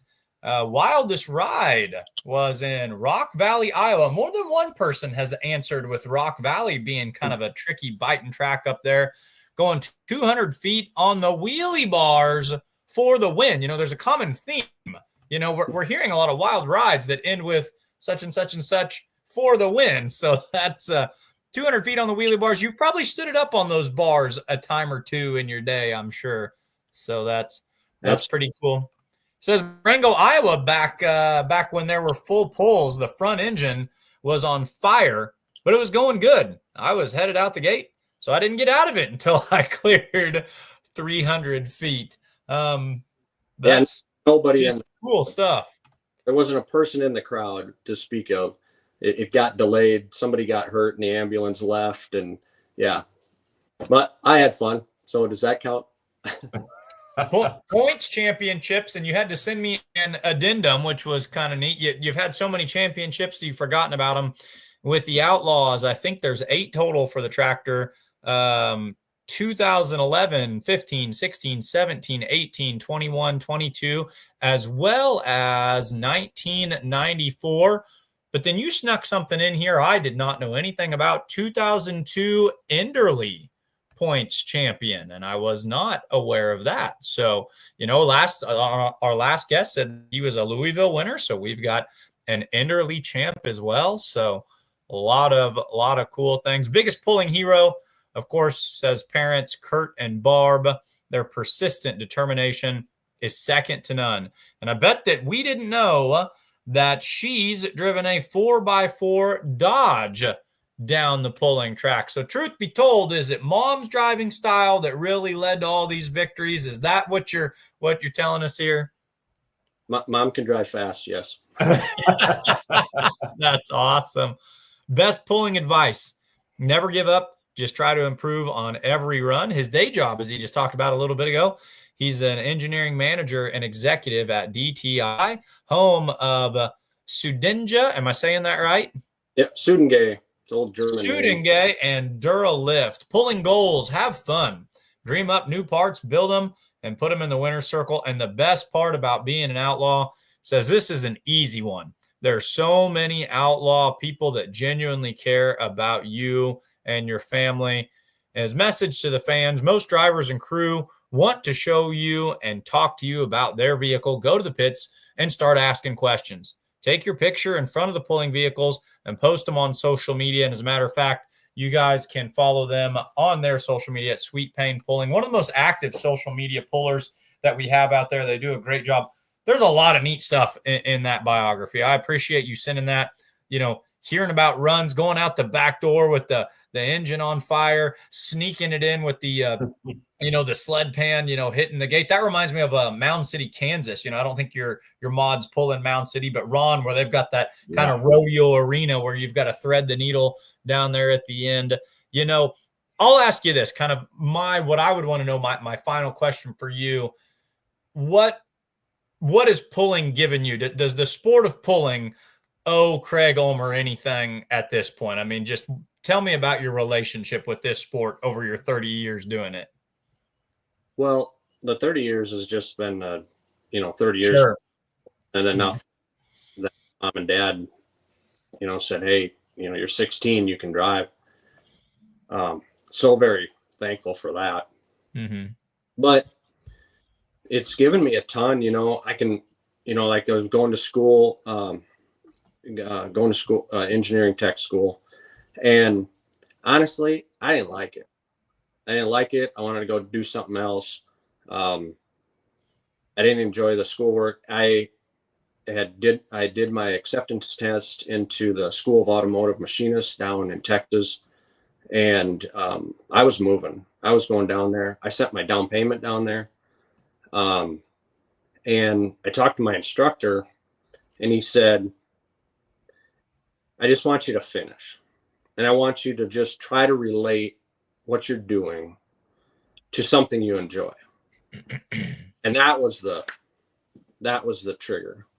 What would I be doing now if I would have went down to Houston and done that SAM school? Yeah. Who knows? Fine. I'm sure that would have been fun too.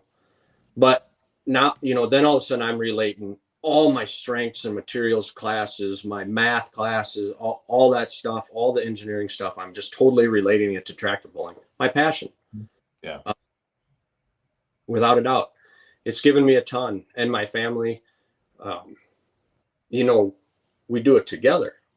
So Ty's born, I don't know where I do with this picture, obviously he got this he's our oldest, right?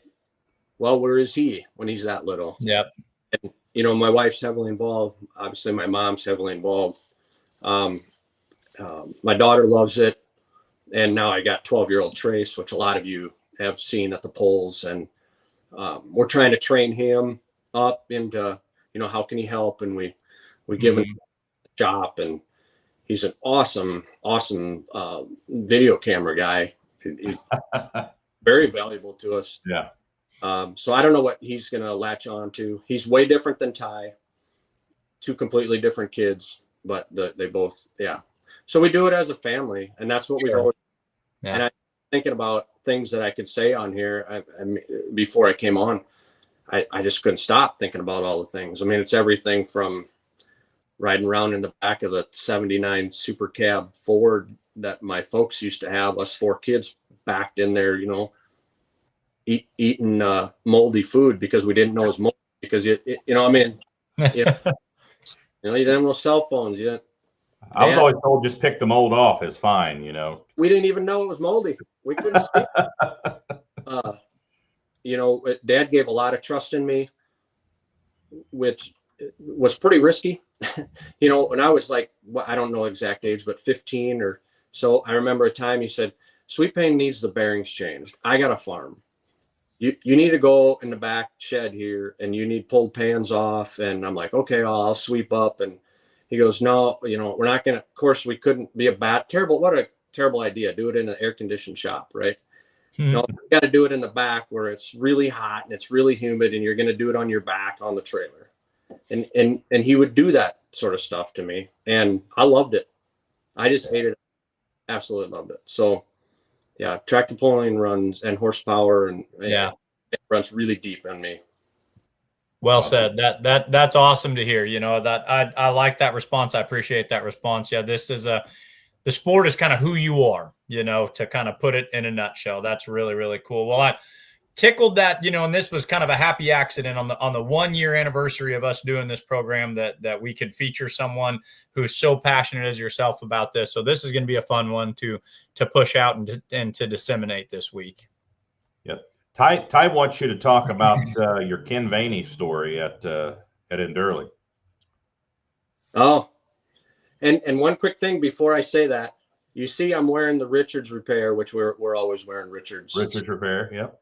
Yeah. So Richards is our main sponsor, and great guy, and he does great work. And you guys have no idea how far out that business gets. I mean, the Wisner area, all these towns we go to, it's like they're going to all of them fixing diesels at these places. So if you think you're too far away to have him fix your stuff, I dare bet not.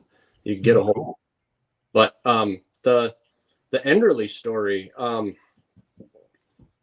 So we were running Region 3 NTPA, and in those days, if you're not familiar with the Enderley, you know, there was 5 regions in the United States, and they took the top guy from each. So it took you all year long in order to win the Enderley points, just to qualify to go to the Enderley pull-off in Ohio.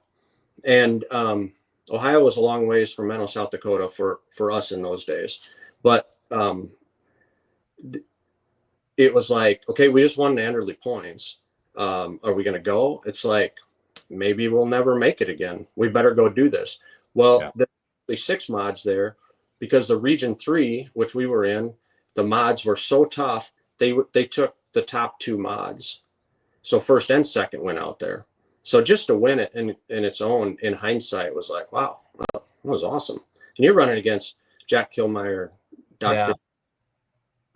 Dick Ziegler is the one that got second behind us. And then we actually lost the region points to him. He won the region and we got second, and you know, we won the Enderley and he got second behind us. Brett Berg was running with us.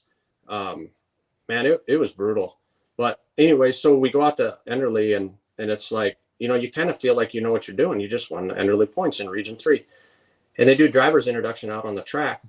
So I'd never met the other guys before, and we walk on the track, you know, and hi, I'm Craig Ulmer, and the other fella, he didn't say his name, he didn't say hi, he didn't say anything. He goes, Ken Vaney's going to win.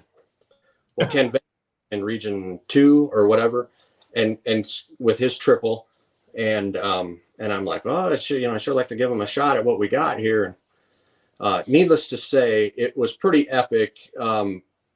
Vaney was last hook, and I think we were at 312, and I think Ziegler was at like 314 or something like that. And Vaney backed out of the throttle and coasted to 340 and just cleaned our. The guy was right. Vaney won. Yeah, there was no doubt about that. But then we ended up sitting with him in the stands, and he invited us over for hamburgers, and Dad's like, well, I'm not very hungry. And I'm like, you're going to eat a hamburger. And Vinny offers you a hamburger, and it was super nice people, and he had so many stories. Yeah, what a great guy. Awesome. Well, Mike, this is like almost a record show here going on. I think so. I really do. Yeah, this is we've got it's like extra innings baseball, free pulling with Mike, Ron, and Craig on Outlawed Live. This has been a fun one. Yeah, Jim Schwartzman says, what a great program this week. Thanks. Yeah, I think it's a pretty good one tonight. Alan Andrews here's something we should probably look at. What states have the most championships? You know, I wrote an article, so I can tell you which state at the national level brought home the most points championships in 2024. I did this, so maybe this is something I could look into. But in 2024, Craig, Ron, what state between PPL, NTPA, and Outlaw national level classes only had the most points champions? What would be your guesses? So this is across all the polling organizations? So we're gonna go the three at national level only, and at classes that each one. So like Outlaw recognizes Limited Pro Stock as a national, points champion. The other two don't, but I counted it. So of the three, not at regional, not at Heartland or anything like that, what state in 2024 walked home with the most points championships? I'm gonna go with Illinois. I'm gonna say Ohio. So Ohio, yeah, Ohio's that you would think that's kind of the heart of a lot of big time pulling. It was right here in the good old fashioned Show Me State with 10 points champions originating. You start and think about it. You've got Richard.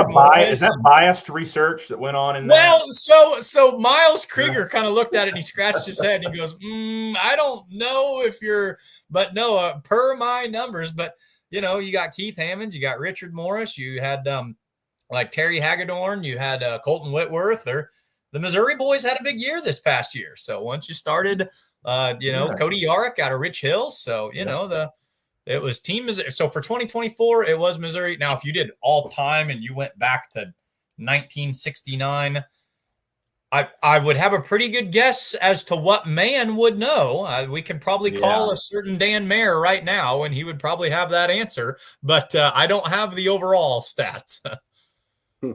Well, with championships, honestly, the championship thing is kind of hard for me to answer because we do such a family thing. And in that 1994 one, so I started driving in 95, tremendous help to my folks in the 94 Outlaw Championship that they won. But you just get my dad on here sometime and have him talk about, he has a ton of championships in South Dakota from the 70s, 80s. I don't know how many, like multiple classes in the same year. I don't even know, but yeah, we don't have any of those. Mark Willis brought up the Barn Burner as another Missouri. Corey Schluter. Yep. There was a lot of them. They had a big state. Alan was talking about Outlaws specifically. I think you talking about 2024, Alan, because I think if Missouri won it in 2024 nationally. Well, I'm assuming if he's asking, here's what I'm gonna assume, because Alan Andrews seems like a man who would know. And if we've got Craig Ulmer on the show and we're talking about the Ulmer Mafia, and if Alan Andrews is asking, I'm gonna assume it's gonna be South Dakota, and that would, if you start. That's what he's getting at. I'm gonna assume because he himself, I want to say he's got 5. Mark's got. Well, shoot, I got it pulled up over here. If I just. Yeah, we got. If you look at your Outlaws big time points champions of all time, Kurt Ulmer, South Dakota, there's 8. Mark Ulmer, there's South Dakota with another 8. Craig Ulmer, if you want to give it to South Dakota, there's 7. Alan Andrews has 7. So, yeah, I think he's leading us. Yeah, so he's 7. Got 7 of them. Perhaps South Dakota would be the answer to this trivia question. So that's cool. That's neat. That's really neat. So I'm 6 miles from South Dakota. I'm 4 from Minnesota. And Sweet Pain started in South Dakota and is there in Dad's shop. Well, if it's in Dad's shop, it's probably not good because it's during the season and we broke something bad and we're, but yeah, callers, Iowa or South Dakota. I don't know. We're going for more. Sure. Yeah. Heck yeah. Heck yeah. Ty says Zycheks have 13. Doug Voth says, is it Zycheks doing a mod? I'll never tell. I'll never tell. Seth Novak is in Australia. What the heck? You better get home and get that tractor ready. You got 66 days, Seth. We're putting another shrimp on the bobby over there. Extended honeymoon took him, or what's going on? Maybe he's like in Australia, Nebraska, one of those things, something like that. California, Missouri, or something. Yeah, like exactly. Oh man.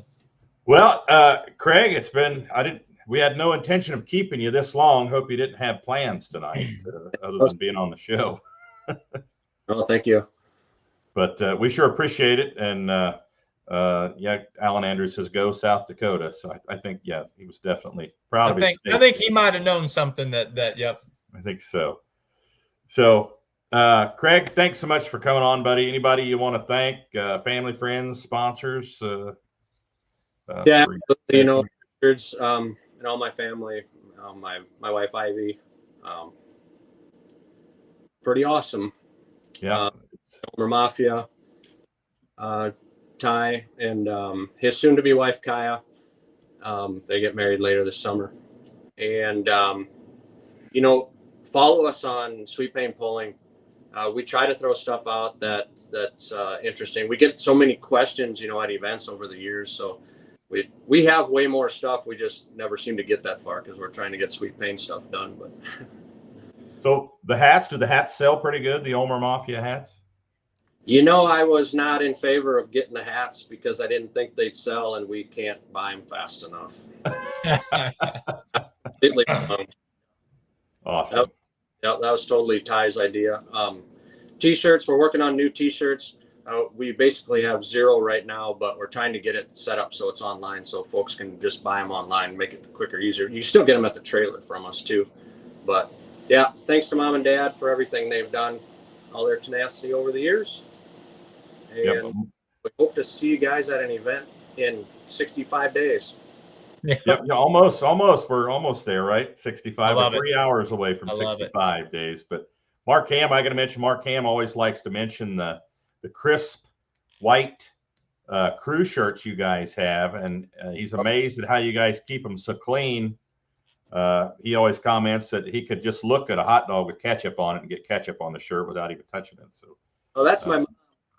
We've got we have in the rack or in the closet in the toter. There's this many shirts. So and she keeps them all clean. So when you get one, grab another one, put it on. There's our secret. Awesome deal. Awesome. So, Craig, thanks so much once again for coming on. Thanks to all the folks that are watching. We still have a lot of people watching right now. So, thank you. Awesome. So, anytime you're welcome back, man. Get you back on here sometime. Good luck in 2025, and going to be a good year for modified tractors with Outlaws this year. Very excited. Thank you much, guys. Thanks to all the fans for everybody watching. Take care. Thanks, Craig. Thanks, Craig. Good luck. What's weird is we had him on here for forever, and I still feel like I had questions I wanted to ask. Scratch the tip of the iceberg. That's definitely one that we could have delved deep. That could have turned into a full roundtable discussion. But we appreciate his time and we value his time, and he's got a lot to do, so we don't want to keep him till midnight. But a man almost synonymous with the sport of truck and tractor pulling. Yeah, it's cool to get them on here, and they've done a lot for the sport, done a lot for the modifieds and the Outlaws, and pullers out there. Man, if you want to get on the show, if you want to be on when the smoke clears, fill out that form and get it back in, and Mike and Kinsey will get you on here, so we can. I think I'd like the way we're doing this, inviting those folks on when they fill that out. Tell their story from their point of view. And, to piggyback off what you're saying, Ron, I have been using social media as my primary way of reaching out to outlaw pullers. A big reason I did that, didn't know a lot of you guys a year ago. And a year later, I know so many more of my outlaw family members so much better. And don't be surprised if your phone call, if your cell phone starts ringing. I'm going to start reaching out to individuals who maybe you're not on Facebook. I got Vern Huser's phone number the other day, so I'm looking forward to giving him a phone call. So, just be on your toes, and we want to feature every last one of you. If you're someone who hasn't ever won a points championship and you just show up because pulling's the greatest motorsport on earth, in our book, we want to feature every single person. So I'm going to try to get all of you. Yeah. From the veterans down to the young guns. Young guns, there is no, just in case anyone's curious, there is no rhyme or reason. I'll go through my phone, I'll look at the results from the most recent pull, and I will click on a driver that I haven't reached out to yet. And then some drivers will respond immediately and some drivers respond 2 months later, and it's just a big shuffle. So it's kind of whoever pops up, and we got a schedule we keep. And it could be, I know I featured Roper Brown after he'd pulled like twice, and here we are just now getting to Craig Ulmer. So it just kind of, you spin the cylinder, and wherever it lands, we shoot from the hip, and we'll feature you on When the Smoke Clears. And some pullers are pretty camera shy. I'll give you an example. We were just talking about Robert Zychek, Whitey. He's you're not going to get him in front of a camera, or he doesn't even like having that microphone in his face. It makes him nervous. And Gary Whipp, somebody mentioned Gary Whipp at some championships out of South Dakota. Same deal. I almost had him on one night, and he bowed out at the last minute. But some people are good with the camera and the microphone. Some aren't. Some and that's fine with me, because there have been a handful of people who have said, Mike, we got to get you behind the wheel of one of these things. You know what? Y'all do your thing. You're the heroes out there. I'll stay on this side of things. So if you don't want to come on the camera or get in the microphone, I have no problem with that, because you couldn't pay me to drive the stuff that you guys drive. So I get it. Maybe we'll start you out on a garden tractor or something first, Mike. And I wouldn't be opposed to that. I've been getting a false sense of confidence. The more people who are like, "Oh, you're around pulling, you should get out there." I'm like, yeah, maybe I could, but I'd break something. I don't want to be the guy that breaks a pulling vehicle. That's part of it. Somebody puts you in their vehicle and it breaks. They understand that that could happen to them just as well. So that's a fear, though, too. Yeah, I understand that. I've been offered to drive some other people's stuff before too, and that is a fear you have. I don't want it to break. I don't want it to blow an engine while I'm driving it or kick a rod out. It's like. I got to sit in Chase Richardson's mini rod at the farm show, because we had it on display at our full pull booth, and they needed it wheeled to the trailer, and they needed the like smallest guy around, or just someone to go in there and steer it. So Doug and Jason pushed it, and I got to steer it. So I have sat in the driver's seat of a pulling vehicle. So were you making engine noises when they were? I wanted to so bad, Ron. Awesome. Well, Mike, thanks for doing your thing with When the Smoke Clears, and thanks to our guest Rodney Davidson. Awesome having him on, as well as Craig Ulmer. Great show. Looking forward to next week already. We may have a big announcement for next week. I'm just going to put it out there. I'm not going to say what it's about, but a big announcement for next week. We're about 95% certain, and but we want to make sure before we put it out there. So could be huge on next week's show. So Mike, thank you. Thanks to all the fans out there. Huge show tonight, fan wise, people watching and still commenting out there. So thanks everybody for watching, and we'll see you next Tuesday night. And we'll be 59 days closer to the start of the season next Tuesday night. So we'll see y'all next Tuesday at 7 on Outlawed Live.